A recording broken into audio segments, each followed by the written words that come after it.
Greetings, my fellow knights. Tonight we journey into the misty lands of Ireland, where ancient myths and legends await. So get yourself comfortable, and let's begin. Chapter 1. Under the name of Erio, the tale set out the mythic beginnings of Ireland, describing how divine families, monstrous foes, and successive mortal settlers contended for a green island on the ocean's edge. It followed a sequence of arrivals and wars, later gathered as the mythological cycle, where memory and landscape fused into a single chain of causes, and where poetry, law, and learned lore preserved outcomes as precedents. At its core stood the emergence of the Tuatha Dé Danann as bearers of craft and order, and the counterforce of the Fomorians as breakers and takers, with sovereignty expressed through the very name of the land. The arc reached toward a settlement in which human kingship rose, while the older powers accepted the sea as their realm. In these accounts, time lay before recorded reigns, and after the flood as medieval compilers understood it, measured not by dates but by feasts kept, forests cleared and battles joined, with winters sharpened by Atlantic storms and summers marked by assemblies. The island stretched across 5 provinces centred on Uisnech and lit by ceremonial Tara, its rivers like the Shannon and the Boyne, threading plains to meet the sea. Sacred places such as Brú na Bóinne and the mounds later called Sidda marked passages between worlds, while stone circles and hilltops served as assemblies and musters. Exact chronology and precise locations varied between sources, and where details conflicted, the narrative only set the scene in broad strokes. Foremost among the divine kindred stood the Tuatha Dé Danann, Children of Danu, whose leaders included Dagda of the Cauldron, Nuadu Ergetlam with the Silver Hand, Luke Lamphada of many skills, Brigid of poetry and craft, Dian Ketch the healer, Goibnu the smith, Ogma the champion, and Morrigan of battle and sovereignty. Against them stood the Fomorians, portrayed as sea-roving and chthonic forces, whose chiefs included Balor, with the destructive eye, and Eletha, from whose line came alliances and enmities, and whose tribute demands weighed upon earlier settlers. The sea god Manannan mac Lir moved between realms as giver of treasures and fosterer of chosen ones, and Tailtiu, a queen associated with the harvest, shaped the upbringing of Lu. Other peoples figured in the sequence of settlement, remembered as the followers of Sesea, Partholon, and Nemad, then the Firbolg who held kingship for a time, and finally the Milesians, whose poet Emerging Gluingel and whose leaders Eberfin and Erimon established lasting human rule. It began with bands who reached the island before and after the Great Flood, as told by monastic scribes, among them Sesea's company, who did not endure, followed by Partholon's folk who opened plains and fought the first enemy, and by Nemad's people who paid heavy tribute to Fomorian lords and broke towers before waning.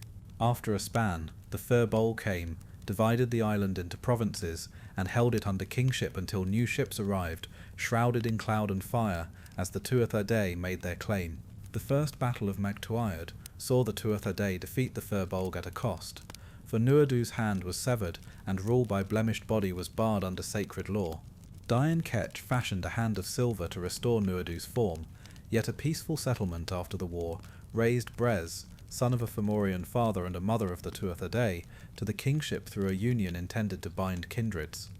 Brez ruled with parsimony, and set heavy exactions that sent Dagda to servile labours and drew tribute toward the Fomorians, until Caebra's satire unseated his honour, and he sought support from his father's people across the sea.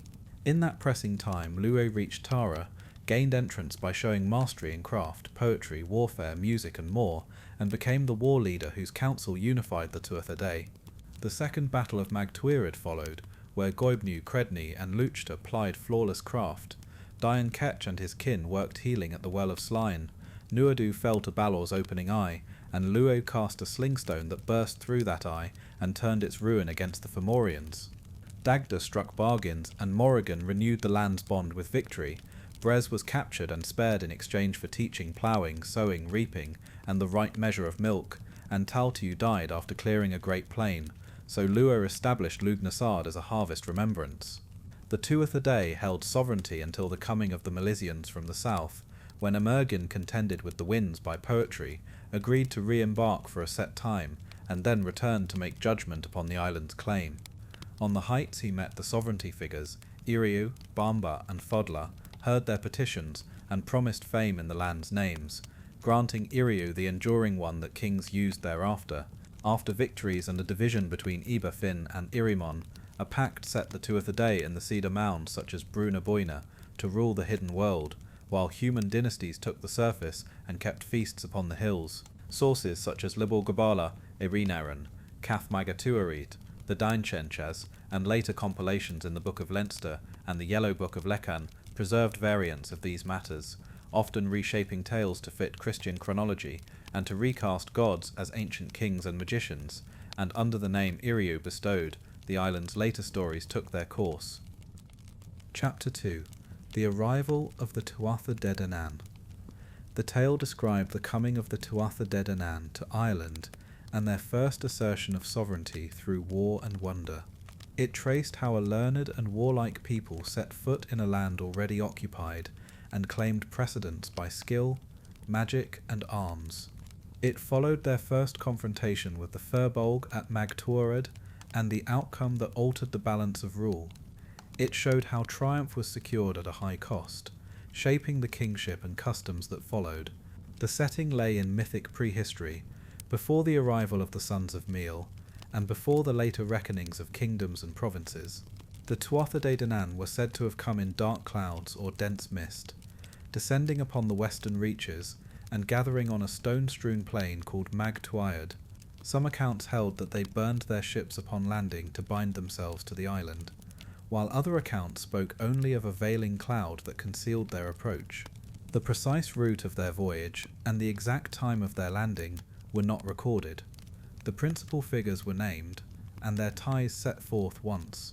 The Tuatha Dé Danann were led by Nuada, a king celebrated for justice and battlecraft, with the Dagda as a lord of abundance and knowledge, Ogma as champion and strongman, Dian Saik as physician, and the Morrigan as a power in war and sovereignty. Their adversaries were the Firbolg, ruled by Okaid mac Éirc, with Sreng renowned among them for strength and the weight of his spear. The Tuatha bore 4 celebrated treasures from the cities of Fallius, Gorius, Findius, and Murius, the Lir file that cried beneath a rightful king, a spear from Gorius later linked with Lug Lamfharda, the sword of Nuada from Findius, and the Dagda's cauldron from Murius. The name Danu stood behind their collective identity, though the figure herself appeared dimly in the preserved accounts. After their descent, the Tuatha sent envoys to Okaid mac Éirc to seek terms and a share of the land, presenting themselves as rightful claimants by virtue of knowledge and art. The Firbolg received them and parleyed, yet war followed when neither side yielded a just portion according to the other's measure. Nuada went forth and met Sreng between the lines, and they exchanged weapons to test weight and edge, each recognizing the other's valour and the peril of the day. When the talks collapsed, the hosts arrayed themselves on the plain of stones, the Firbolg in their ranks, and the Tuatha in ordered companies under their chiefs. The fighting opened and continued for 4 days, with charges, countercharges, and the clash of spear and shield over rough ground that favoured endurance. In a fierce encounter, Sreng struck Nuada, and severed his right hand with a blow that carried great force, and Nuada, though rescued, became blemished in the eyes of law and custom. Dian Kesht bound him and preserved his life, and later, with the craftsman Credne, fashioned a silver hand that moved and grasped, so that Nuada bore the name Ergetlam. The Tuatha prevailed in the end, and Okaid mac Éirc fled the field and was slain on the coast, while the surviving Firbolg accepted a settlement that granted them a portion of the island, commonly given as Connacht. In the aftermath, Nuada's injury carried legal consequence, for a king was required to be whole, and this blemish brought debate over fitness to rule. The silver hand restored function and honour, yet did not, at first erase the mark of imperfection in the strict reading of custom, and the Tuatha adjusted their governance accordingly. The Lir file's cry confirmed claim, but statutes and precedent weighed upon the wounded throne, and councillors measured tradition against necessity. The immediate outcome left the Tuatha masters of the field and recognised rulers, while future arrangements over kingship awaited resolution in subsequent episodes. Tradition preserved variants about the manner of their coming, with some recensions affirming the burning of ships to seal intent, and others confining the miracle to a dissenting cloud, and the route over sea remained untold. 2 plains bore the name Mag Tuatha in later lore, one near Cong and another in the north near Lough Arrow, and the memory of battle drew to both in different accounts. The 4 treasures, the wounded king, and the sparing of the Fir Bolg in a grant of territory expressed themes of sovereignty, craft, and negotiated order in the mythological cycle.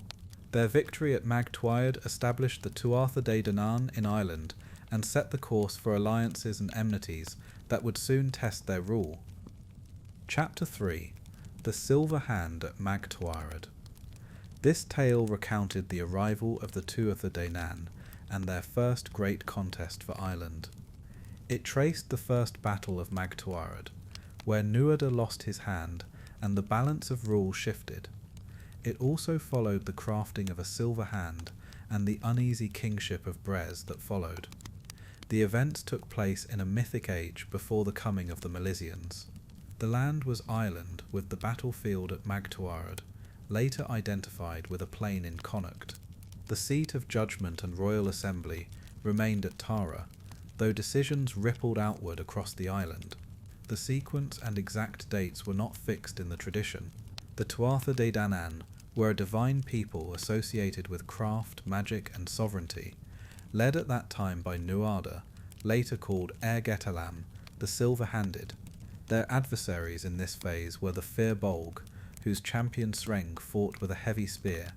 Among the Tuatha Dé Danann stood key figures: the healer Dian Kesht, the smith Credni, the poet champion Ogma, and the great Dagda. Brez, a young noble of mixed descent, stood at the edge of events and later moved to the centre as a king. According to the lore, the Tuatha Dé Danann came to Ireland in a dark mist and burned their ships to stake their claim. Negotiations with the Fir Bolg failed to bring a lasting settlement, and both sides prepared for battle on the plain. The fighting spread over days, with single combats and ordered lines carrying the struggle back and forth. In a decisive clash, Sreng struck and severed Nuada's right hand, breaking the old rule that a blemished man could not be king. The Tuatha Dé Danann pressed their advantage despite the king's wound. They defeated the Fir Bolg, and Eochaid Mac Éirc, king of the Fir Bolg, fell after attempting to escape the rout. In the aftermath, Sreng and his surviving people received a portion of the land under terms, a concession that preserved honour and stability. With victory came a crisis, because the loss of Nuada's hand barred him from continued sovereignty. Dian Kesht set about restoring the king with craft and medicine, and Credni forged a hand of shining silver to fit the bone. The device moved and grasped at the healer's command, and Nuada resumed his place among the warriors. Yet the blemish law persisted, so Brez, son of Elartha of the Fomorians, and a woman of the Tuatha Dé Danann, took the kingship as a caretaker. Some genealogical details varied by source, but the mixed heritage of Brez was consistently emphasized.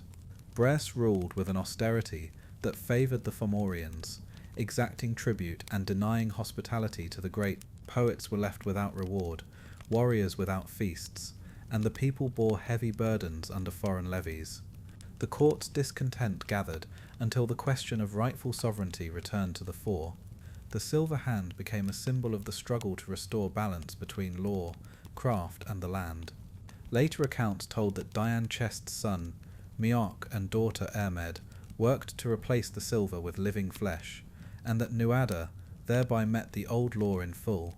In those versions, Dian Kest slew Miach in jealousy, and Ermed's healing law was scattered, reflecting a cycle of loss and renewal in sacred knowledge. Other tellings kept the silver hand as Nuada's defining mark, granting him a new epithet and enduring prestige. The tradition acknowledged both outcomes without fixing a single authoritative line. The first battle of Mag Tuatha was often distinguished from the later second battle against the Fomorians, though the two were linked by the kingship of Brez and the return of Nuada. Place names such as Moytira in County Sligo preserved the memory of the fighting in landscape lore. The episode set the Tuatha Dé Danann upon the island with victory tempered by law, skill, and the perils of ill-chosen rule. The Silver Hand shone as both remedy and omen for what would come next. Chapter 4. Spears over Mag Tuatha. This tale traced the first battle of Mag Tuatha, when the Tuatha Dé Danann contended with the Fir Bolg for the mastery of Ireland, and settled the contest through endurance, skill, and hard bargaining. It followed the grievances and ambitions that brought the hosts to assembly, and examined the pitched fighting that decided the question. It described the wounding of Nuada, the surrender of the Old Order, and the measured granting of terms to a defeated foe. It showed how a battlefield victory opened a path to sovereignty, while also creating a crisis within the victor's ranks. The setting lay on the broad plain named Mag Tuatha, remembered with standing stones, cairns, and ridges that marked the lines of attack and retreat. Traditions placed this ground in the west, with later commentators identifying it with the Moitora landscapes of Sligo and near Cong, although exact coordinates and dates did not survive. The time belonged to the Mythic Age, after the Tuatha Dé Danann had come to Ireland in a blaze of arrival and established their camps. The Fir Bolg already held the land, and their fields, fords, and hilltops framed the scene where the two peoples drew up their battle lines. Nuada Ergetlam, whose name later recalled the silver hand he would bear, led the Tuatha Dé Danann as king, supported by the Dagda, whose strength and counsel steadied the host, and by Ogma, champion and strongman. Their physician, Dian Checht, kept the wounded from failing, and the smith Goibniu supplied arms and points that held true, while the Morrigan ranged the field to break enemies with terror and prophecy. Opposing them stood the Fir Bolg under Eochaid MacEirc, a determined ruler whose authority gathered clans and captains from across the island. Among his foremost was Sreng, a spearman of great renown whose strength and edge would leave a mark upon the day, while Bres mac Elatha, born of a Fomorian father and a mother from the Tuatha Dé Danann, remained on the margins as a figure whose mixed lineage would soon become politically useful. Before swords crossed, messengers moved between the camps, and Nuada sent word asking Eochaid to divide Ireland, proposing a settlement that would avoid ruin and confirm balanced rule. The Fir Bolg refused, and Sreng pledged to uphold their possession entire. Both hosts formed their ranks on the plain, shields bright under a hard sky, and the first shock of spears drove men back from knoll and hollow without a decisive breach. On the second day champions met in front of the wings, and the tumult rolled across cairn-studded ground, as Ogma pressed forward, and the Dagda held the centre with an immovable weight. The third day saw renewed parley that yielded nothing, and then Sreng, closing among bodyguards, caught Nuada in the crush, and sliced away the king's hand, a stroke that shook the Tuatha Dé Danann and forced a rally amid confusion. The Tuatha Dé Danann did not break, and their lines, stiffened by the steadiness of Ogma and the unblunted supplies of Goibniu, regained their order as Dian Checht staunched the king's bleeding and turned back despair. The Morrigan spread fear among the Fir Bolg, with cries that froze courage and scattered bands from the flanks, while the Dagda's pressure wore down the centre and opened paths for spearmen to surge. By the fourth day the Fir Bolg ranks had thinned, and Eochaid fell in the fighting, after which resistance faltered, standards dipped, and remnants withdrew in disorder toward the west.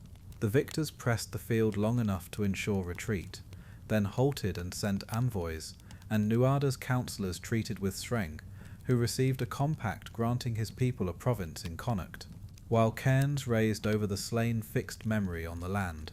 Kingship among the Tuatha Dé Danann required bodily perfection, and the loss of Nuada's hand rendered him unfit to rule under the law, even though the battle had been won. Dian Checht, seeking to preserve authority and honour, fashioned for him a working silver hand, a marvel of craft aided by the art of the smiths and healers, which restored function but did not immediately restore eligibility. To meet the legal need and to pursue a fragile peace with powerful neighbours, the assembly placed Bres mac Elatha on the throne, a choice that drew upon his ties to both the Tuatha Dé Danann and the sea-roving Fomorians. This arrangement stabilised succession after Mag Tuatha, yet it also planted a problem, because a king chosen for expedience rather than merit often governed in ways that bred resentment and invited further conflict. Traditions varied on many points of this battle, and later redactions separated events between two moituras, one near Cong and one in Sligo, with storytellers assigning the parley, the 4-day struggle, and the treaty to different local grounds. Accounts differed on the blows that felled Eochaid, and on whether Srenc alone struck off Nuada's hand, or whether others closed to make the injury certain. But all agreed that the wound altered the kingship. The making of the silver hand appeared in more than one version, with some sources stating that later craft replaced it with living flesh, while others left the metal as the lasting mark and name. Through these layered tellings, the first battle of Mag Tuatha remained the hinge by which possession of Ireland swung to the Tuatha Dé Danann, even as the price paid on the field reshaped their rule. Chapter 5. The Hound at the Ford. This tale recounted how Cú Chulainn held the border of Ulster alone during the cattle raid of Cooley, delaying the army of Connacht by single combats. It traced the code that bound enemies to meet him in fair fight, and the mythic forces that shaped his endurance. It followed the rhythm of challenge, duel, and reprieve that defined his stand. It ended at the decisive ford where friendship and duty collided. The setting lay along the eastern approaches to Ulster, on the roads from Cú Chulainn in Connacht toward the Cooley Peninsula. The battles gathered at river fords and narrow passes where chariots, footmen, and herds could be checked. Fords at Athfir Diad and others like it controlled movement and became ritual stages for combat. Sources differed on the exact order and location of each encounter, but they placed the main struggle at the threshold of Cooley. Cú Chulainn, also called Setanta, served King Conchobar MacNessa of Ulster, and bore the favour of his divine father Lug. Queen Medbib of Connacht, with King Ailill, led the invading host, and Fergus MacRoich, an exiled Ulster champion, guided them despite old loyalties. Laig drove Cú Chulainn's chariot, and shared the burden of watch and warning. Ferdiad, trained with Cú Chulainn under Scathach, stood among the chosen champions who could meet him as an equal. The invasion began while the Ulstermen laboured under the curse of Macha, and Cú Chulainn demanded the right of single combat under the warrior code. He posted himself at the ford and called for a challenger each dawn, forcing the host to camp rather than swarm across. He fought with spear and sword, with casting javelins and feats learned in Alba, and he endured the rear strad, the warp spasm that twisted his body and magnified his fury. The Morrigan came first as a young woman offering aid and favour, and when he refused, she opposed him in animal forms. During 3 duels she harried him as an eel at his feet, a wolf among the cattle, and a heifer leading a stampede, and he wounded her in each shape. She returned as an old woman at a ford, and he blessed her drink, unwittingly healing her wounds as he spoke, and the cycle of challenge resumed. At his lowest ebb, Lug stood over him in the night, concealed from the enemy, and lulled him to sleep with healing that lasted 3 days. The host dared not break truce during that rest, and when he woke, the duels grew harsher and more formal. Then Ferdiad came to Athfir Diad, bound by Medji's rewards, and by taunts that appealed to his pride, and he met Cú Chulainn across the stream. They fought first with light spears and shields, then with heavier weapons and feats, each praising the other while seeking advantage. On the final day they wore hornskin and layers of protection, and the water ran red between them as Laig watched in fear. When Ferdiad pressed him with the shield stone, Cú Chulainn called for the Gai Bolga, a barbed spear cast with the foot, and it pierced upward under Ferdiad's guard. Cú Chulainn lifted Ferdiad across the ford and grieved over him, recalling their years with Scathach and the shared discipline that had shaped them. He lamented not only the victory, but the loss of the only peer who had matched him in full measure. The Ulstermen began to rouse from their weakness soon after, and the pressure on the border eased as the host measured its losses.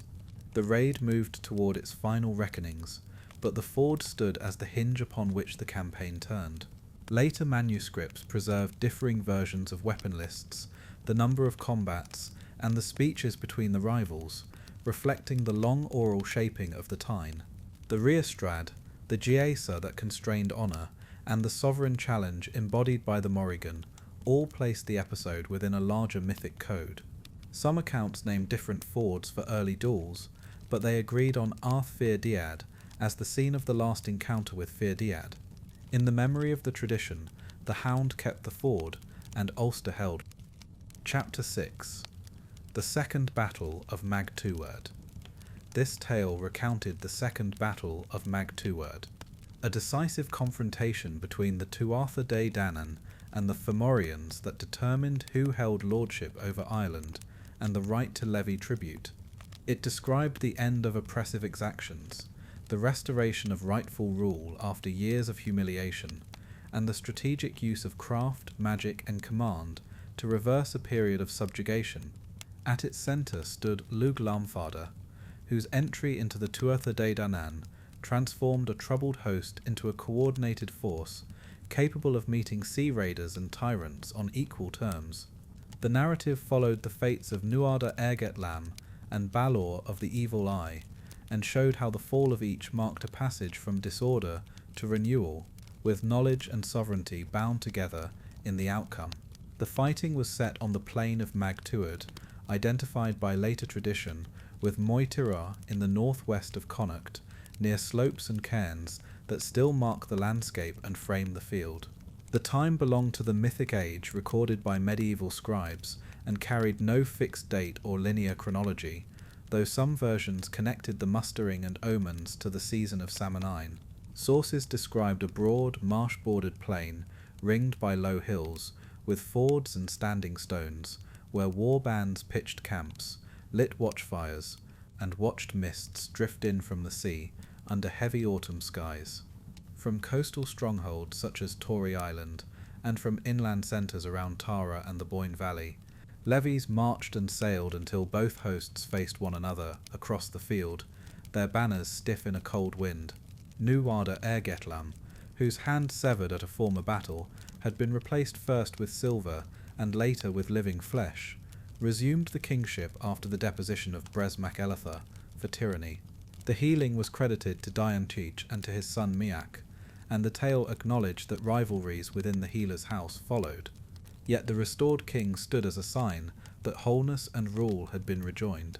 Lug Lamfada, the son of Chian of the Tuatha Dé Danann and Ethnu, daughter of Balor, arrived at Tara, proved mastery in many arts, and was admitted as champion and strategist. While some accounts noted that he had been fostered by Tael Tew or by Manan mac Lir, Bres, disgraced for harsh exactions, sought Fomorian aid, and Balor of the Evil Eye, Lurg's maternal grandfather, led the sea-born war host that answered his appeal, while the Dagda, the Morrigan, Ogma, Goibnu, Credney, Luchta, and the healer, Dian Sage formed a network of strength, craft, and recovery around Lurg's command. Oppression under Bres had involved tribute of corn, cattle, milk, and labour sent to Fomorian overlords, together with hostages and forced service, and resentment of that burden furnished both the cause and the will for war among the Tuatha Dé Danann. At the doors of Tara, Love gained entry by declaring skills in poetry, smithcraft, warfare, sorcery, harp-playing, and more, and Nuada placed him over the host to align every specialty with a battle task, and to withhold battle until omens proved favourable. Goibnu forged spears whose points never failed, Credney set enduring rivets, Luchta shaped straight shafts, and Dian Checht, with his family, tended a healing well where wounded champions rose again to fight. Roadan, the son of Bres and Brigid, infiltrated the forge and wounded Goibnu, but the healer restored him and the treachery failed. The Dagda secured the Morrigan's aid at a ford on the Boyne at Samain, endured a taunting ordeal feast laid by Fomorians to delay and shame him, returned with omens and promises, and readied his club and cauldron, while Balor mustered warriors and ships from Northern Isles and Tory Island for a crushing assault on Mag Tuatha. At dawn the hosts advanced, and the plain filled with chariots, spear casts, and single combats, While standards shifted, the ground churned to mud, and companies reeled and reformed along the fords and cairns beneath cries and the clamour of bronze. The healing well restored fallen allies until Fomorian stratagems partly disabled it. Yet the relentless skill of Goibnew's forge, the order luck imposed over the companies, and the Morrigan's binding of dread in the enemy ranks kept the Tuatha Dé Danann in the fight despite losses. In the press of champions, Balor slew Nuada, and the shock ran through the Tuatha Dé Danann, but Luk confronted his grandfather and cast a stone from his sling that forced the monstrous eyelid open, drove the eye back through his skull, and turned its withering gaze against the Fomorian line, so that it broke and staggered. The rout followed as ranks collapsed and fled for the shore. Ogma drew the sword of Tethra, and heard it recite its deeds. Brez was captured and spared upon promising favourable seasons, together with knowledge of ploughing, sowing, and reaping and the ordering of dairying, and the burden of tribute was lifted from the island, along with the return of hostages. The tale survived chiefly in Cathmarg Tuired and in redactions of Lebba Gabala Erin, and variants differed on the fosterage of Lug, the lineup of Fomorian captains, and the precise sequence of deeds around the healing well, the fords, and the final pursuit. Some accounts placed the Dagda and the Morrigans meeting at the ford of Unius on the Boyne at Samain, some named Indec son of Dé Domnan among the leaders slain in the fighting, and some elaborated the ordeal feast given to the Dagda by Fomorians and the stratagem used to hamper the well. The two battles at Magtuad were distinguished in learned tradition, with the first against the Fir Bolg placed in the south, near Cong, and the second against the Fomorians set in the north, at Moitira, and spellings such as Magtuad, Magturaid, and Magtuad appeared across manuscripts. From Magtuad, Lug assumed the kingship, the Morrigan proclaimed victory across rivers and plains, Fomorian overlordship ended, and the Tuatha Dé Danann held Ireland under renewed sovereignty and measured order. Chapter 7. The Tarn and the Brown Bull of Cooley. The tale of the Tarn Bull Cuailnge set Connacht and Ulster at war over a single prize, the Brown Bull of Cooley. Ambition, sovereignty and reputation drove the conflict from a marital contest into a provincial campaign. The narrative followed the lone stand of Cú Chulainn, the stratagems of Queen Medb, and the ruinous end met by rival cattle. It traced a path where champions fell, and a landscape gained names from blood and hooves. The events unfolded in pre-Christian Ireland, across the western and northern provinces. Principal sites included the Cooley Peninsula in Ulster, the plains of Connacht, the ford-broken roads near Ardee, and Emmenmacha. Camps, fords, and chariot tracks marked the moving front. The exact date was not recorded. Queen Medb of Connacht and King Ailill contested parity in wealth and authority within their royal marriage. Their herds anchored the dispute, embodied by Finnbernach, the White-Horned, and the famed Don Cuailnge. On the Ulster side stood Conchobar mac Nessa, whose warriors suffered the debilitating curse of Marcha. In their absence, Conch Chulainn, the youthful champion of Ulster, faced the invasion led by Fergus mac Roish, a former Ulster king, now allied with Medb, while Ferdiad, Conch Chulainn's foster brother from the school of Scathash, marched among Connacht's chosen. The owner of the prized bull, Daya mac Fiachna of Cooley, held a crucial place in the early bargaining. Medb learned that Finnbernach had gone to Ailill, and so sought to balance her standing by acquiring Don Cuailnge. She sent messengers to Daya mac Fiachna to borrow the bull with rich pledges, and he agreed under conditions.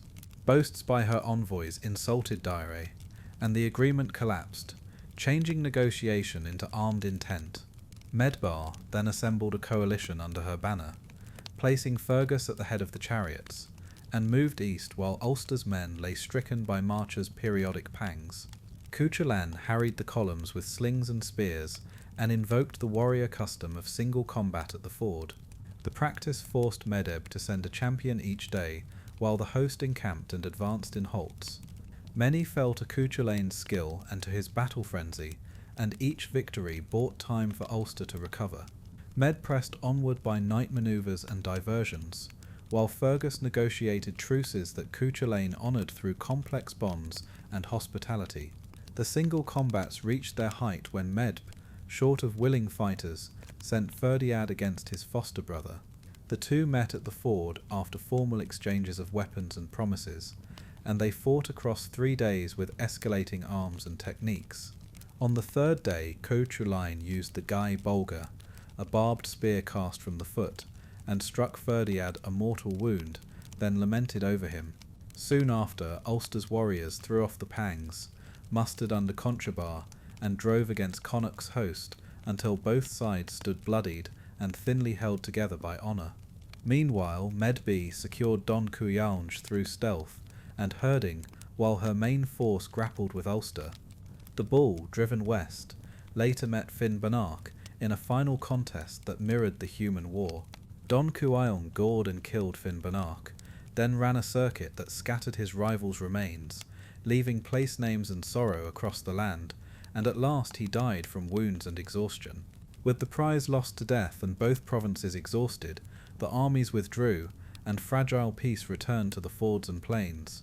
Scholars preserved 2 principal recensions of the Tyne, with variants in the order of duels, the presence of episodes, and the detail of Cú Chulainn's battle frenzy. The curse of Marcha and the discipline of the ford duel linked this tale to older ritual memory and to the ethos of the Ulster cycle. The story fused heroic biography with din censures, fixing battles and journeys into the map of Ireland. The war ended as cattle and kings fell silent, and the roads of Cooley bore the weight of what had passed. Chapter 8. The Swan Children of Lir. This tale recounted the tragedy of the Children of Lir, a tale of enchantment, endurance and loss that stood among the best known in Irish tradition. It followed 4 siblings transformed into swans by a stepmother's spell and their centuries of exile across cold waters. It traced their long passage from a royal household to a shoreline hermitage and the breaking of the magic with the arrival of a new faith. It occupied a notable place among the later tales of the Tuatha Dé Danann for its themes of exile, fidelity, and change. The story unfolded in mythic Ireland during the waning era of the Tuatha Dé Danann, when hill forts and Sid dwellings still anchored their power. Its geography moved from Lough Derravera in the Midlands to the Sea of Moyle between Ireland and Alba, and finally to the western waters off Erris. Tradition placed the last resting place of the Swan Children on Inishglora, an island off the Mayo coast known for early sanctity. The timeline used symbolic spans of centuries rather than historical dates, and the events were set outside recorded time. Lir, a chieftain of the Tuatha Dé Danann, fathered 4 children with his first wife Ob, a woman favoured at the court of Bodburg. Their names were Fionnuala, Aodh, Fiachra, and Con, and they were cherished within their father's house as sources of joy and hope. After Aodh died, her sister Aodh married Lir and became the children's stepmother, a bond initially framed as a gesture of kinship. Bodburg, High King of the Tuatha Dé Danann and a close ally of Lir, acted as arbiter and guardian of peace, and later a saint named Mocha Emhog entered the tale at its end. When Lir's household prospered again, Éowth's jealousy grew at the attention given to Fionnuala and her brothers, and her heart hardened against them. She carried the children to Lough Derravara on a visit, and, after a pretence of kindness, struck them with a druidic wand to enact a binding spell. The magic transformed them into swans, yet preserved their human speech and singing, and it set their term at 3 periods of 300 years in 3 appointed waters. Bodburg learned of the crime, punished Iop by transforming her into a demon of the air, and placed guardianship over the swans with those loyal to his court. During their first sojourn on Lough Derravara, the children remained near the familiar shore, and their father and the Tuatha visited the waters with lament and gifts. Fionnuala used her voice to steady Aodh, Fiachra, and Con, and the swans' songs drew listeners from the countryside, who left offerings and built shelters by the lake. The second term on the Sea of Moyle brought harsh winters, sudden storms, and long nights of ice, and the siblings were separated by waves until they found each other again at the Rock of the Seals, where Fionnuala guided her brothers through privation. The final centuries off Erris were quieter, and when the sound of a Christian bell reached the shore at the appointed time, the spell weakened, and they returned to human form as frail ancients before St. Mokahemhog baptized them and placed them in one grave with Fianwala between her brothers. The end of the enchantment was entwined with new forces in the land, and it coincided with the spread of churches along the western coast. Leangan of Connacht sought the swans for his household, and tried to carry them from sanctuary, and the attempt hastened the breaking of the old magic. When their feathers fell and their human bodies appeared, age overtook them at once, and the saint received them with grave rites rather than courtly honours. Their burial joined the four together in a single mound, and their story remained bound to the places where they had sung and suffered. Sources varied on details, naming the saint as Mokahemhog, or another cleric, placing the last years at Eris or Inish Glora, and describing Oyufe's punishment with different forms of exile. The tale appeared in Oyufe'd Children of Lir within the later mythological cycle, and tradition classed it among the three sorrows of storytelling, alongside the fates of the children of Tuatha Dé Danann and the sons of Uisliu. Commentators read the swan's endurance as a sign of the fading power of the Tuatha Dé Danann, and the passage of sovereignty to a new order brought by Christianity. Their names endured in place lore and literature, and the fate of the swan children remained a touchstone in Irish myth. Chapter 9, Song Over Storm, the Milesian Claim. The arrival of the Milesians in Ireland marked the decisive passage of sovereignty from the Tuatha Dé Danann to mortal kings descended from Míl Espaini, a moment long foreshadowed in Irish tradition. Chroniclers later framed this event as the culmination of successive invasions, each wave yielding to the next under binding oaths and judgments. Central to the claim stood a poet's pronouncement that bound land, law and lineage into one act of possession. The narrative emphasized lawful taking, ritual speech and negotiated surrender more than brute conquest, though battles followed. The time belonged to the mythic age, when genealogies traced journeys from remote origins through Iberia to the shores of Ireland.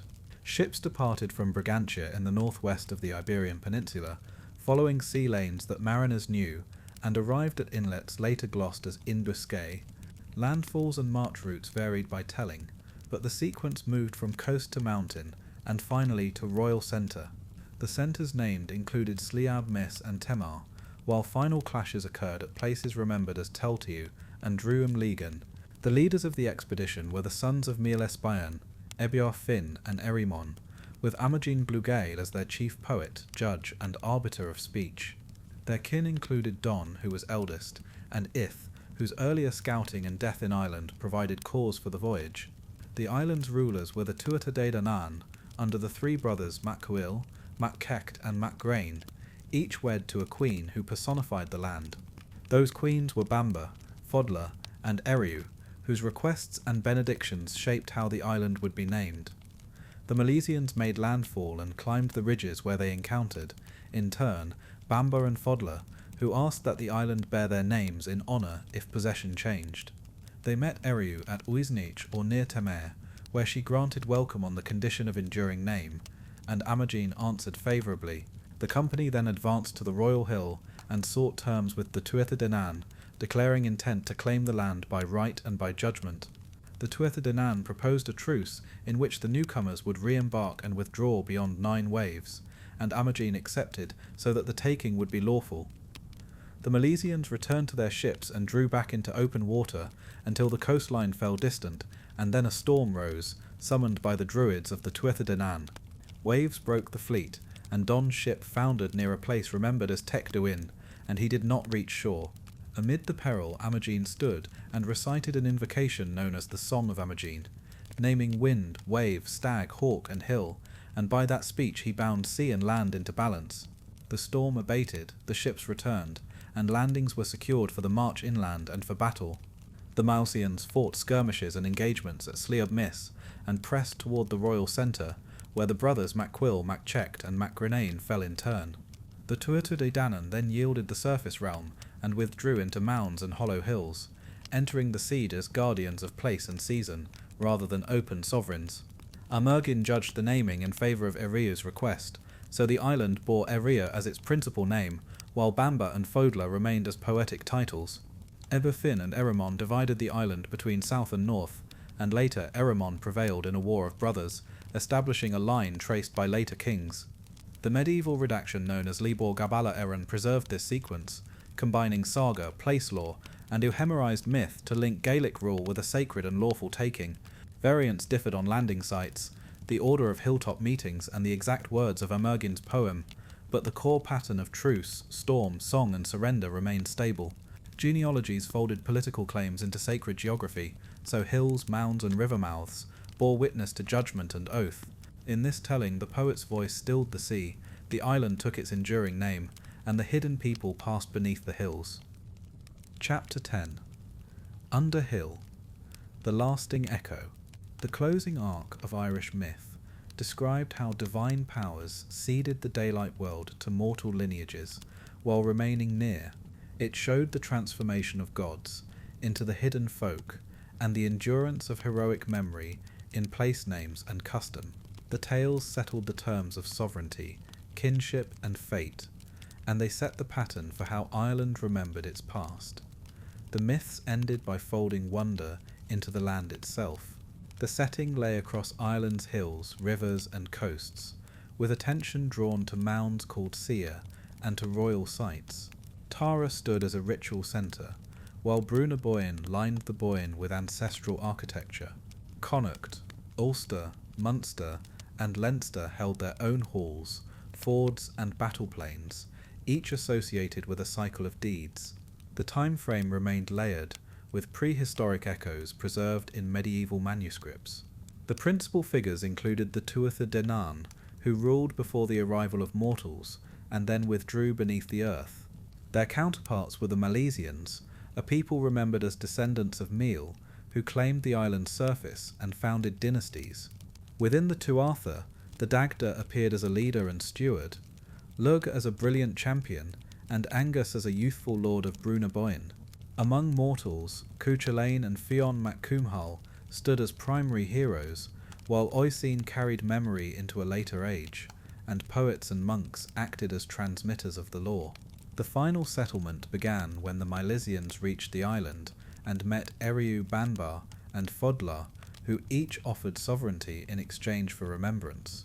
Amergin, poet and judge of the Milesians, pronounced a judgment that granted the land above to his people and the realm below to the Tuatha. The Dagda then allotted dwellings under hill to his kin, and Angus took Brúna Boinn as his own house of music and dream. Love's court glittered in story, but the Tuatha's public kingship ended, and mortal lineages began to hold Tara. With the divine hosts withdrawn, contact continued through dreams, geasa, and meetings at ford and hill. Cú Chulainn guarded Ulster's borders, and met his end through stratagem and prophecy, and the Red Branch waned. Fionn led the Fionn in hunting, service, and exile, and the company broke at the Battle of Gabra, where many leaders fell, and Fionn's fate diverged by account.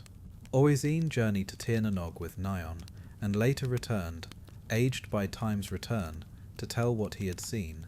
As the Christian era spread, saints and scholars reframed the older powers as the Aosc, neither fully demonic nor wholly divine, and the law entered books and sermons.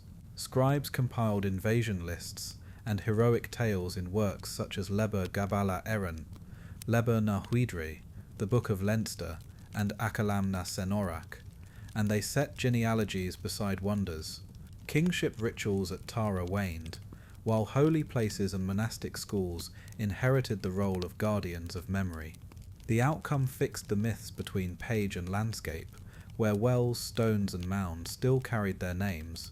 Traditions varied by province and manuscript, and details of battles, deaths, and lineages differed between tellers.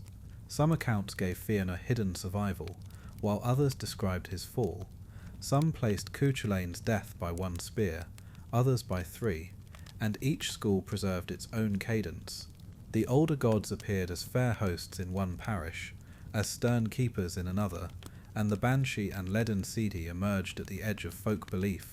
The stories ended not with silence, but with a steady hush under hill, and the land kept the echo of their steps. And so, dear knight, our story comes to a gentle close.